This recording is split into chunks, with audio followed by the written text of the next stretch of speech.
وقعت الواقعة ليس لوقعتها كاذبة خافضة رافعة إذا رجت الأرض رجا وبست الجبال بسا فكانت هباء منبثا وكنتم أزواجا ثلاثة فأصحاب الميمنة ما أصحاب الميمنة وأصحاب المشأمة ما أصحاب المشأمة والسابقون السابقون أولئك المقربون في جنات النعيم ثلة من الأولين وقليل من الآخرين صدق الله العظيم. Apabila berlaku hari kiamat itu, tiada siapa pun yang dapat mendustakan kejadiannya. Kejadian hari kiamat itu merendahkan, yakni golongan yang ingkar, dan meninggikan, yakni golongan yang taat. Yakni ia berlaku semasa bumi bergoncang dengan segoncang-goncangnya, dan gunung-gunung dihancur leburkan dengan selebur-leburnya. Lalu menjadilah debu yang bertebaran, dan kamu pula menjadi tiga puak, yakni yang berlainan keadaannya, yaitu ashabul maimanah, golongan pihak kanan. Alangkah bahagianya keadaan ashabul maimanah, yakni golongan kanan. Dan ashabul masy'amah, yakni puak kiri. Alangkah seksanya keadaan ashabul masy'amah itu. Dan puak yang ketiga pula ialah as-sabiqun, orang-orang yang telah mendahului dalam mengerjakan kebaikan di dunia, ia akan mendahului, yakni mendapat balasan dari sisi Allah di hari akhirat. Mereka itulah al-muqarrabun, orang-orang yang didampingkan ke sisi Allah Subhanahu wa taala,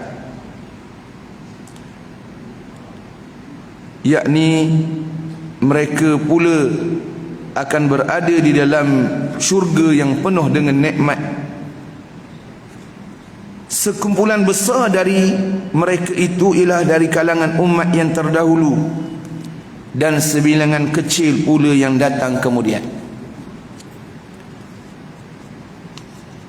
Daripada ayat yang kita bacakan tadi, gambaran hari kiamat menyebabkan wujudnya tiga golongan: golongan tangan kanan, golongan tangan kiri, dan golongan as-sabiqun al-muqarrabun, golongan yang istimewa. Golongan yang istimewa pasti ada amalan yang istimewa, barulah dia jadi istimewa. Kalau amalan dia biasa-biasa, dia tak jadi istimewa. Dan orang yang istimewa ini, mereka akan duduk dalam golongan yang teratas, golongan yang utama, golongan yang kita katakan diberikan, sebagaimana Allah Ta'ala sebut tadi, diberikan tempat dalam syurga dan diberi nikmat seawal-awal orang lain, daripada orang lain, lebih awal daripada orang-orang yang lain. Merujuk kepada hadis Nabi sallallahu alaihi wasallam, inna Allah azza wa jalla wa'adani an yudkhila min ummati al-jannah 70,000 bighairi hisabin wala 'adab. فقال يزيد بن الأخنع السلمي والله ما أولئك في أمتك إلا كالذباب الأصحاب في الذبان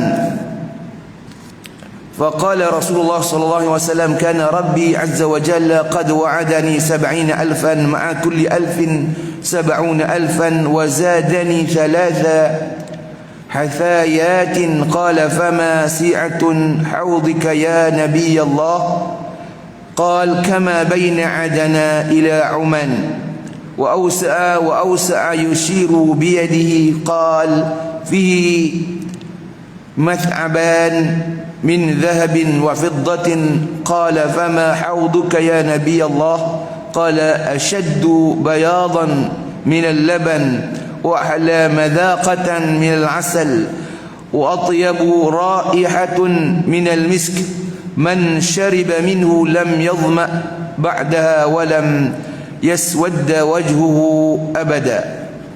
Sesungguhnya Allah Azza wa Jalla telah menjanjikan kepadaku untuk memasukkan daripada umatku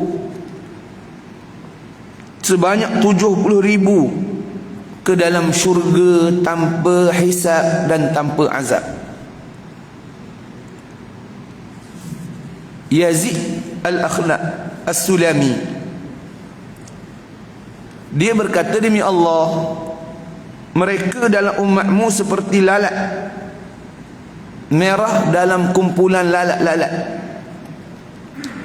Maka sabda Rasulullah sallallahu alaihi wasallam, Tuhanku Azza wa Jalla telah janjikan aku 70,000 bersama tiap 1,000 70,000 dan menambahkan kepadaku terlalu banyak lagi. Kemudian beliau bertanya tentang kolam Nabi sallallahu alaihi wasallam. Baginda menjawab, antara Aden dan Oman dan lebih luas lagi daripada itu dan lebih luas lagi, sambil mengisyaratkan tangan kanan baginda sallallahu alaihi wasallam. Baginda bersabda, di dalamnya ada dua saluran daripada emas dan perak. Beliau bertanya lagi, apa kolam itu wahai Nabi Allah? Baginda menjawab, lebih putih daripada susu, lebih manis daripada madu, lebih harum daripada kasturi. Barang siapa yang minum daripadanya, maka tidak akan dahaga sesudahnya dan tidak akan menjadi hitam wajahnya selama-lamanya. Bahagian awal hadis menyebut tentang janji Allah untuk masukkan dalam syurga 70,000. Dalam satu riwayat, ada seorang datang kepada Nabi sallallahu 70,000 tanpa hisab, tanpa azab. Tak kena hisab, tak kena azab. Lalu datang seorang lelaki kepada Rasulullah sallallahu alaihi wasallam. Ditanya, ya Rasulullah, doalah aku masuk kumpulan tu. Lalu Rasul kata, you are in, awak masuk. Apabila ada orang tengok, ada orang minta, dia pun mari juga. Rasulullah, dah kalau dia minta, saya pun nak minta juga. Rasulullah kata, kota dah penuh dah. Masya Allah. Yang tanya itu sahabat, dua-dua pun sahabat, tapi satu dapat menjadi golongan yang pertama-tama masuk syurga. Tapi ada lagi sahabat minta. Nabi kata, tak ada dah. Ialah kalau kita baca sirah, kita tengok jumlah bilangan sahabat antara 250 hingga 300 ribu orang sahabat. Kalau 70,000, ada can tak kita? Ada can tak? Sahabat pun dah ratus-ratus ribu, padahal Nabi kata 70,000. Lalu berkata Al-Akhnaq, dia kata kalau macam tu, macam lalat merah dan lalat-lalat banyak-banyak. Tuan-tuan pernah tengok lalat merah? Saya tak pernah tengok lalat merah. Lalat hijau ada, langau. Lalat merah tak pernah tengok. Tak tahulah, tuan-tuan hidup lebih lama daripada saya, mungkin nampaklah lalat merah. Itu bandingan orang yang masuk syurga. Lalat merah tu daripada lalat-lalat hitam. Sebab itu ada satu riwayat menyebut, daripada 1,000 orang manusia, hanya satu orang yang masuk syurga. 0.1% masuk syurga. Apabila Nabi kata macam tu, sahabat main dah keluh kesah, macam mana ni, macam mana ni. Nabi kata Allah Ta'ala kira sekali Ya'juj wa Ma'juj. Maknanya termasuk dalam itu ialah Ya'juj Ma'juj. Jadi lega sikit.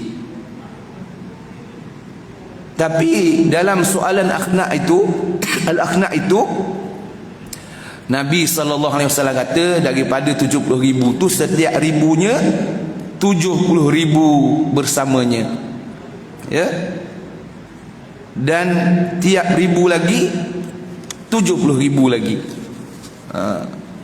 Maknanya di sini ada wujudnya syafaat. Dalam perbahasan komentaris kepada hadis ni dikatakan kenapa sebut 70,000, kemudian daripada ribu tu ada setiap ribu ada 70,000. Dia kata itu adalah syafaat. Orang yang masuk ni dia boleh syafaat ke orang lain. Seumpamanya orang alim ulama, dia boleh syafaatkan. Tapi kalau kita kira daripada syafaat itu, setiap seorang yang 70,000 yang pertama tu, setiap orang dia boleh bawa lebih kurang 70 orang. Yalah, sebab setiap ribu 70,000. 1,000 70,000. Satu nisbah 70 lah. Kan? 170. Maknanya boleh bawa masuk ke dalam syurga, menjadi golongan yang pertama-tama yang disebut tadi as-sabiqunal muqarrabun. Mudah-mudahan begitulah. Tapi siapa as-sabiqunal muqarrabun? Allah Ta'ala sebut thullatun minal awwalin. Hak banyaknya orang-orang dulu-dulu, orang-orang yang pertama-tama. Siapa awwalin? Ini ulama berbeza. Ada yang kata al-awwalin ialah pengikut Nabi-Nabi. Ada pengikut Nabi yang seorang, 10 orang, 100 orang, 1000 orang, campur. Itulah awwalin. Wal akhirin, thullatun minal awwalin wa thullatun minal akhirin, ya? Dan sebahagian pula, iaitu sebahagian kecil, wa qalilun minal akhirin, ya? Thullatun minal awwalin wa qalilun minal akhirin. Sedikit pula yang kemudian itu daripada umat Muhammad. Walaupun umat Muhammad paling banyak, tapi dia seorang nabi, seorang rasul, pengikut dia saja. Sedangkan yang atas tu gabungan antara nabi-nabi pengikut dia. Jadi dicampurkan semua sekali, itulah 70,000 yang pertama masuk Allah. Kalau tadi sahabat minta habis kotak, tiba-tiba bagi pula kepada nabi-nabi lain, memang tak ada, tak masuklah kita 70,000. Wa'adani Rabbi Azza wa Jalla an yudkhila min ummati yaumal qiyamah, ya, janji Tuhan untuk masukkan daripada umat Nabi 70,000, mungkinlah, ya. Tapi tadi golongan as-sabiqun, ya, golongan as-sabiqun al-muqarrabun. Ini Nabi kata umat aku sendiri. Jadi berdasarkan hadis ini berkata para ulama, ya, golongan itu as-sabiqun al-muqarrabun itu sebenarnya ditujukan kepada umat Nabi Muhammad sallallahu alaihi wasallam saja. Dia kata umat Nabi Muhammad saja. Adapun umat Nabi sebelum tu dia kira lain. Tapi tadi kita kata sahabat pun dah ratus-ratus ribu dah. Sedangkan yang pertama itu 70,000. Dah boleh ke kita masuk? Ini berbeza pula pandangan ulama. Sebab salah seorang daripada mereka berkata, ya, dia kata apabila orang tanya dia tentang boleh ke kita ni masuk, dah hanya 70,000 tu, boleh ke kita termasuk dalam golongan yang dikatakan tadi? Katanya 70,000 tu habis dah, dia kata. Habis dah 70,000 tu, ya. Maka mohonlah kepada Allah Subhanahu wa taala, katanya, supaya kita masuk golongan tangan kanan. Golongan sebenarnya soalan dia ialah bolehkah kita masuk golongan as-sabiqunal muqarrabun? Bolehkah kita masuk golongan as-sabiqunal muqarrabun tadi? Jadi dia kata tak ada dah. Ya, tak ada dah. Ya. Fa ammas sabiqun qad madha. Habis dah hak as-sabiqun tu. Tapi mintalah dengan Allah untuk jadi golongan tangan kanan. Syekh Muhammad Mutawalli Asy-Sya'rawi dalam mentafsirkan, memberikan pandangan komentar tentang ayat ini, menyatakan sebenarnya as-sabiqunal muqarrabun terbuka sampai ke hari kiamat, sampai bila-bila pun ada ruang, cuma perlu memenuhi kriteria. Ya. Dan kriteria itu bukannya kriteria yang mudah. Ya, kriteria dia bukan kriteria yang senang. Bukan maknanya ciri-ciri itu bukannya mudah. Ya, bukannya mudah. Jadi antara ciri-ciri itu Allah Ta'ala menyebut tentang kemuliaan. Pertama-tama paling mulia di sisi Allah ialah golongan muhajirin, orang yang pertama-tama beriman. Kemudian golongan ansar, orang yang memberikan pertolongan kepada golongan muhajirin. Jadi kita yang pertama tak masuk golongan muhajirin, yang pertama-tama muhajirin. Mungkinlah kita kata kita muhajir, saya orang Terengganu, mari ke Selangor, bukan muhajirin dia. Iaitu pertama-tama muhajir daripada Mekah ke Madinah. Itu yang termasuk dalam hadis apa tu? La hijrata ba'da fathi walakinnal jihad wa niyyah. Maknanya tak ada dah hijrah selepas daripada fathu Makkah, melainkan jihad dan niat. Okey. Apa maksud tu? Maksudnya untuk orang Islam yang berada pada zaman Nabi, setelah berlakunya Fathu Makkah, tidak lagi difardukan hijrah daripada Mekah ke Madinah. Tidak difardukan. Tak fardu. Ada pun orang yang hijrah kerana sebab nak berniaga, nak duduk tempat lain, boleh berlaku. Yang wajib pada ketika itu hijrah Mekah ke Madinah itu wajib. Wajib. Yang tak berhijrah kemudian mati, malaikat hina mereka. Allah Ta'ala sediakan seksa neraka bagi mereka. Dalam bab ini para ulama sebut hijrah yang wajib itu boleh berlaku sama. Hanya tu aja ke? Jawabnya berlaku sampai juga hari kiamat. Apabila berlaku orang Islam menghadapi tekanan sebagaimana tekanan orang Mekah sebelum daripada Fathu Mekah, sampai nak tunjuk identiti Islam pun tak boleh. Ya, tak boleh nak tunjuk identiti Islam, kena tangkap, masuk penjara dan tak tahan pula. Maka ketika itu juga wajib hijrah. Okey, hijrah tu berlaku sampai hari kiamat sebenarnya. Cuma yang berkaitan dengan hijrah Mekah ke Madinah sudah terhenti dengan Fathu Makkah. Tapi muhajir itu mendapat keistimewaan. Berapa banyak? Tak banyak pun. Hak hijrah dengan Nabi mula-mula beberapa ratus orang je.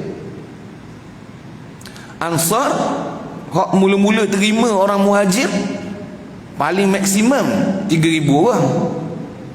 Kalau kita ambil daripada period muhajir sampai ke Madinah, sampailah kepada berlakunya perang Ahzab, jumlah masa perang Ahzab 3,000 orang je orang Islam. Lebih kurang 3,000 orang je orang Islam. Itu masuk golongan yang pertama. Okey. Persoalannya kenapa mereka ini menjadi golongan as-sabiqunal muqarrabun yang Allah Ta'ala puji sangat tu? Yang pertama-tama, mereka adalah cream of the ummah. Dalam ummah manusia ni dialah yang paling terbaik. Dalam santan kelapa tu, kepala santan orang cakap. Hak bawah tu santan cair, bawah tu air. Dia kepala santan. Dia cream. Sebab tu kata cream of the ummah. Tapi krim yang jadi as-sabiqunal muqarrabun tu bukan setakat krim. Cream of the cream. Atas lagi dia duduk. Sebab hak masuk syurga juga ialah golongan tangan kanan. Ashabul masy'amah. Okey dah tu. Masuk syurga. Siapa golongan ashabul masy'amah? Iaitu orang yang menerima suratan amal daripada sebelah tangan kanan. Siapa yang menerima suratan amal sebelah tangan kanan? Apabila kebaikan dia lebih daripada kejahatan. Dia buat jahat juga, dia buat dosa, tapi baik dia lebih, maka dia jadi golongan tangan kanan. Jadi lalu golongan tangan kanan ini diampunkan dosa dia, masuk syurga. Oh, dah okey dah. Sebab tu kata Al-Hasan yang orang tanya tadi, ada lagi ke as-sabiqun? Dia kata tak ada dah. Minta je. Maknanya hebat dah kalau dapat. Ya. Tetapi kata Syekh Muhammad Mutawalli Asy'arawi ada lagi, tapi kriteria tadi kenapa kita katakan muhajirin dan ansar itu mendapat keutamaan? Yang pertama, kedudukan mereka kalau ikut hadis Nabi, orang yang khairun nasu qarni thumma alladhina yalunahum thumma alladhina yalunahum. Sebaik-baik manusia dalam agama ialah orang yang ada di zaman aku, iaitu sahabat. Kemudian zaman selepas itu iaitu tabi'in. Kemudian zaman selepas itu iaitu tabi'in. Tiga ni terbaik. Okey. Tapi yang terbaik tadi ialah sahabat. Jadi muhajirin dan ansar ni masuk golongan sahabat. Apabila berada di golongan sahabat, memanglah paling hebat, paling baik sekali. Sebab apa? Cuba kita dengar bandingan sahabat. Kita tahu di kalangan sahabat orang yang paling tidak famous, yang paling orang kata tak berapa orang suka, ni orang tak reti Islam lah. Dia tak suka Muawiyah. Banyak orang kritik. Kalau Syiah, Muawiyah ni kira kafir sebab tipu Sayyidina Ali. Muawiyah ambil jawatan Sayyidina Ali. Kemudian kita kenal seorang yang bernama Umar Abdul Aziz. Sampai ke orang kafir pun kena nak ikut jadi Umar Abdul Aziz juga. Umar Abdul Aziz. Siapa Umar Abdul Aziz? Umar Abdul Aziz tak payah cerita lah, dia punya panjang jadi pula. Tapi dia adalah seorang khalifah yang hebat. Yang mana apabila orang datang nak jumpa keluarga, ahli keluarga datang nak jumpa, waktu itu dia tengah buat kerja kerajaan, dia pemimpin, raja, Amirul Mukmin ni. Jadi tengah buat kerja, mari dia tutup lampu. Apa sebab tutup lampu? Kena tanya dulu, ni urusan keluarga ke urusan kerajaan? Urusan keluarga, ambil lampu lain pasang. Pakai minyak tanah lah, kita ibaratnya minyak lah. Berapa sen minyak? Kalau 1 jam berapa bakaran? Tapi sampai begitu teliti. Lalu orang pun puji bukan main. Datang seorang bertemu dengan Sultanul Ulama Abdullah Al-Mubarak. Abdullah Mubarak seorang ulama yang digelar Sultanul Ulama. Maknanya pada zaman tu dia ulama yang paling top sekali. Dia pun tanya. Dia kata bandingan di antara Umar Abdul Aziz dengan Muawiyah macam mana? Sebenarnya dia nak kritik Muawiyah. Tapi dia tak beranilah sebut. Dia nak tok guru yang sebut. Maknanya jadi dia pun bandingkan antara Muawiyah dengan Umar Abdul Aziz. Lalu berkata Sultanul Ulama Abdullah Al-Mubarak, dia kata apa? Dia kata sesungguhnya tahi hidung dalam kuda yang ditunggang oleh Muawiyah untuk berjihad di jalan Allah itu lebih mulia daripada batang tubuh Umar Abdul Aziz. Sebab Muawiyah itu sahabat, Umar Abdul Aziz itu bukan sahabat. Kerana sahabat sahaja tahi hidung, iaitu dia tak sebut tahi hidung, saya sebut tahi hidung, iaitu debu yang berada dalam hidung kuda. Debu, kalau debu tu masuk hidung kita jadi tahi hidung kita, masuk dalam hidung kuda jadi tahi hidung kuda kan. Jadi bandingkan dengan tahi hidung je, lagi mulia tahi hidung pada batang tubuh. Kalau kita ni agaknya dengan tahi kuda lagi teruk kita, agaknya lah, betul tak? Jadi betul lah sahabat itu hebat. Cuba kita tengok kenapa sahabat itu hebat. yang mini. Yang pertamanya kerana mereka mengharungi zaman pahit maung perjuangan di awal Islam, yang mana tak ramai nak Islam. Sebab hak baik ni sikit je. Krim ni tak banyak. Hak masuk syurga tak banyak. Begitulah juga manusia yang baik tak banyak. Sampaikan di zaman ini yang baik itu dia kata tak baik, siapa nak ikut? Orang akan ikut populariti. Sebab itu akan jadi populis. Oh, siapa? Kita ikut orang ramai lah. Netizen apa kata ni? Kita padahal bukan ikut ramai. Pernah satu hari Sayyidina Umar dia tawaf di Kaabah, tiba-tiba dia dengar seorang tengah bermunajat pada Allah. Allahumma jalni minal qalilin. Ya Allah, jadikanlah aku dari golongan sedikit. Sayyidina Umar ambil tongkat pukul. Uish, apa asal pula nak pukul? Dia kata, apa orang lain minta banyak, engkau minta sikit? Kata dia, ya Amirul Mukminin, tak terperasan kau? Nak kata tak baca, tak kau Umar tak baca Quran. Tak terperasan kau dalam Al-Quran menyebut, wa qalilum min ibadiyasy syakur.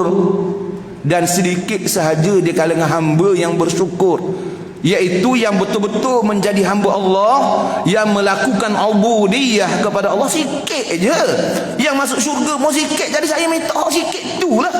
Umar Abdul Aziz pun menangis. Umar Al-Khattab pun menangis. Dengar sikit, betul sikit. Jadi yang sikit tadi tu istimewa dia kerana perjuangan awal. Kemudian mereka itu menjadi contoh. Orang yang datang kemudian ikut contoh. Contoh dia.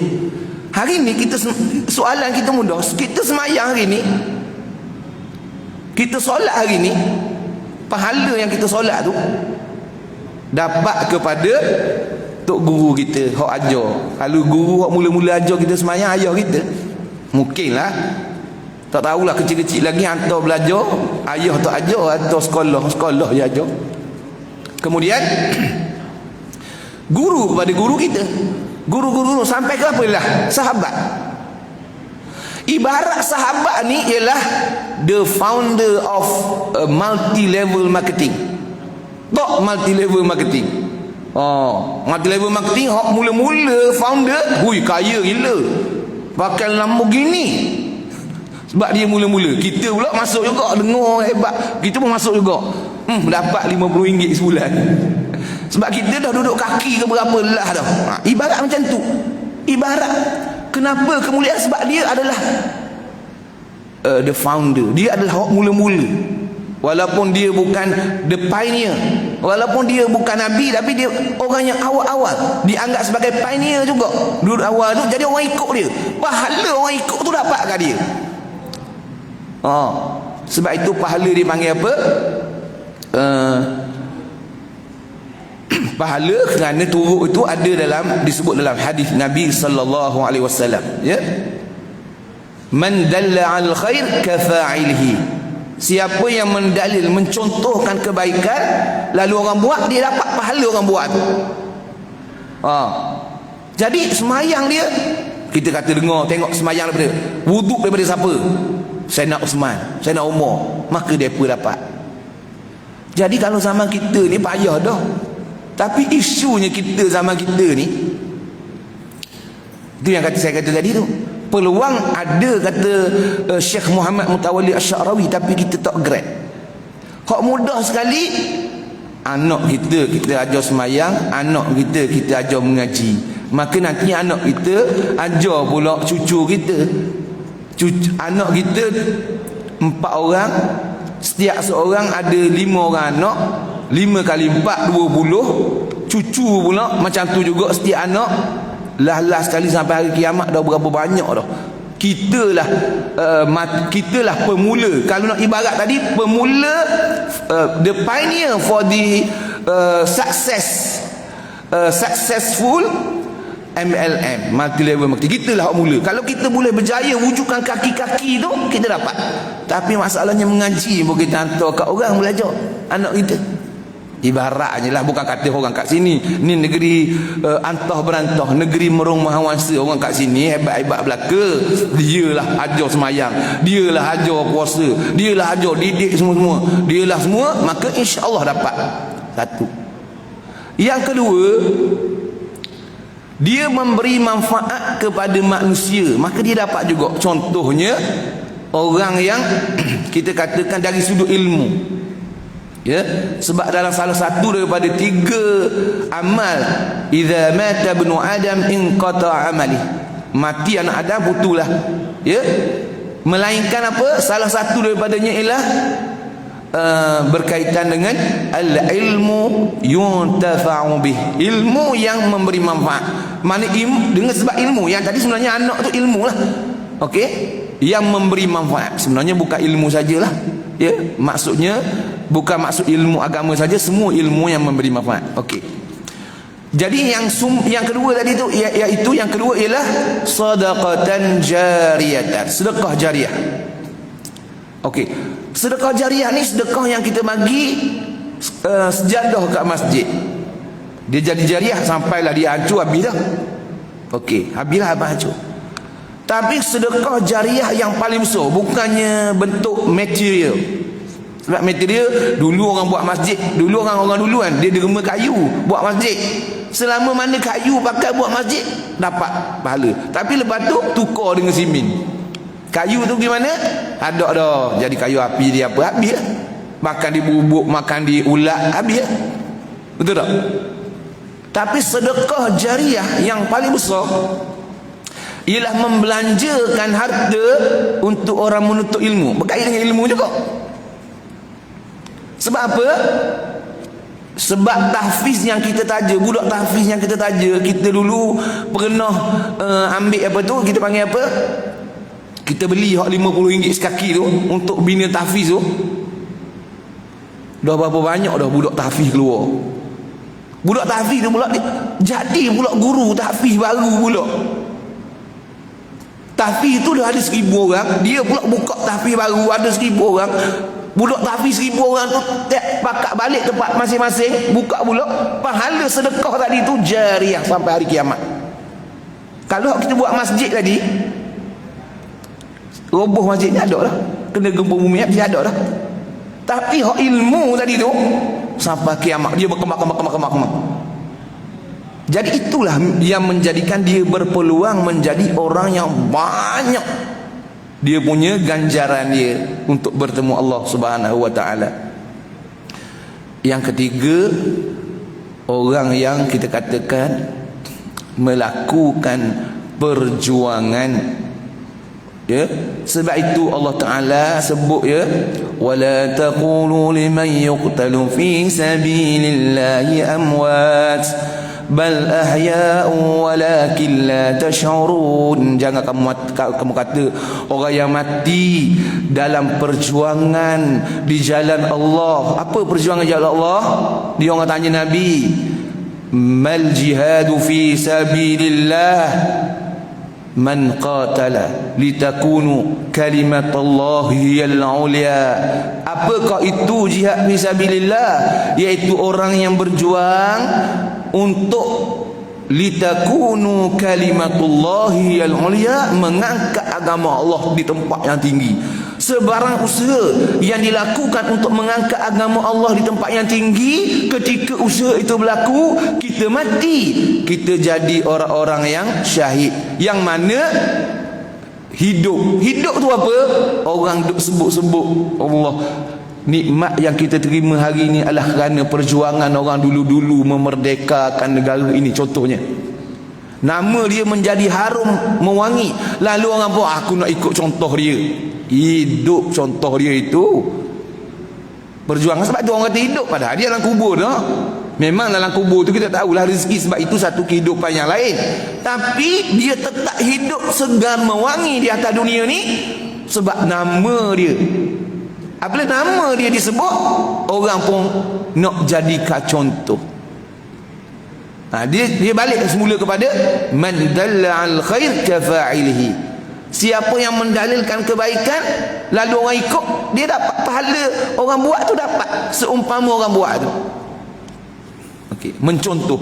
Sebenarnya contoh ni banyaklah. Ada hak payah, ada hak senang.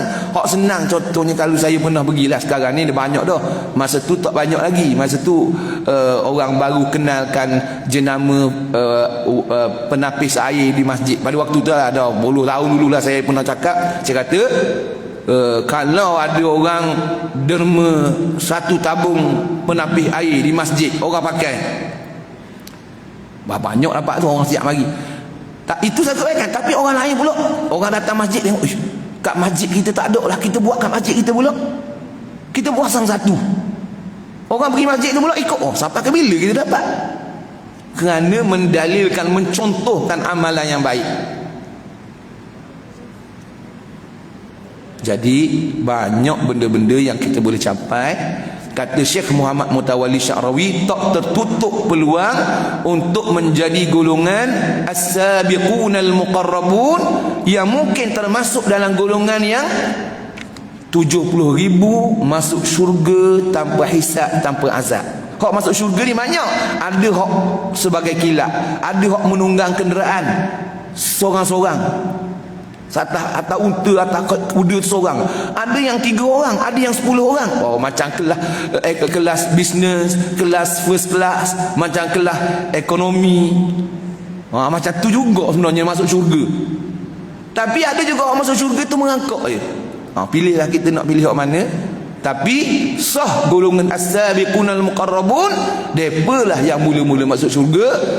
Ya Allah, ya Tuhan kami, jadikanlah kami dari golongan as-sabiqunal muqarrabun, dimasukkan dalam syurga tanpa hisab, tanpa azab. Aqulu qawli hadza wa astaghfirullahal azim li wa lakum wa lisairil muslimin wal muslimat fastaghfiruh. Wa billahi taufiq wal hidayah. Wassalamu alaikum warahmatullahi wabarakatuh. Allahumma faqihna fid din wa 'allimna ta'wil واهدنا صراطك المستقيم. اللهم اجعل جمعنا هذا جمعا مرحوما وتفرقنا من بعده تفرقا معصوما. اللهم احسن عاقبتنا في الامور كلها واجرنا من خزي الدنيا وعذاب الاخره. اللهم اهدنا الصراط المستقيم صراط الذين أنعمت عليهم من النبيين والصديقين والشهداء والصالحين وحسن أولئك رفيقا. اللهم انصر الإسلام والمسلمين. اللهم أعز الإسلام والمسلمين. اللهم انصر إخواننا المجاهدين في فلسطين وفي غزة وفي سوريا وفي اليمن وفي الصين وفي الهند وفي كل مكان وكل زمان من مشارق الأرض ومغاربها. ربنا اغفر لنا ولوالدينا وارحمهم كما ربونا صغارا. ربنا هب لنا من أزواجنا وذرياتنا قرة أعين واجعلنا للمتقين إماما. اللهم أرنا الحق حقا وارزقنا اتباعه وأرنا الباطل باطلا وارزقنا اجتنابه. ربنا آتنا في الدنيا حسنة وفي الآخرة حسنة وقنا عذاب النار. وصلى الله على سيدنا محمد وعلى آله وصحبه أجمعين والحمد لله رب العالمين. اللهم بارك لنا في رمضان. السلام عليكم ورحمة الله وبركاته.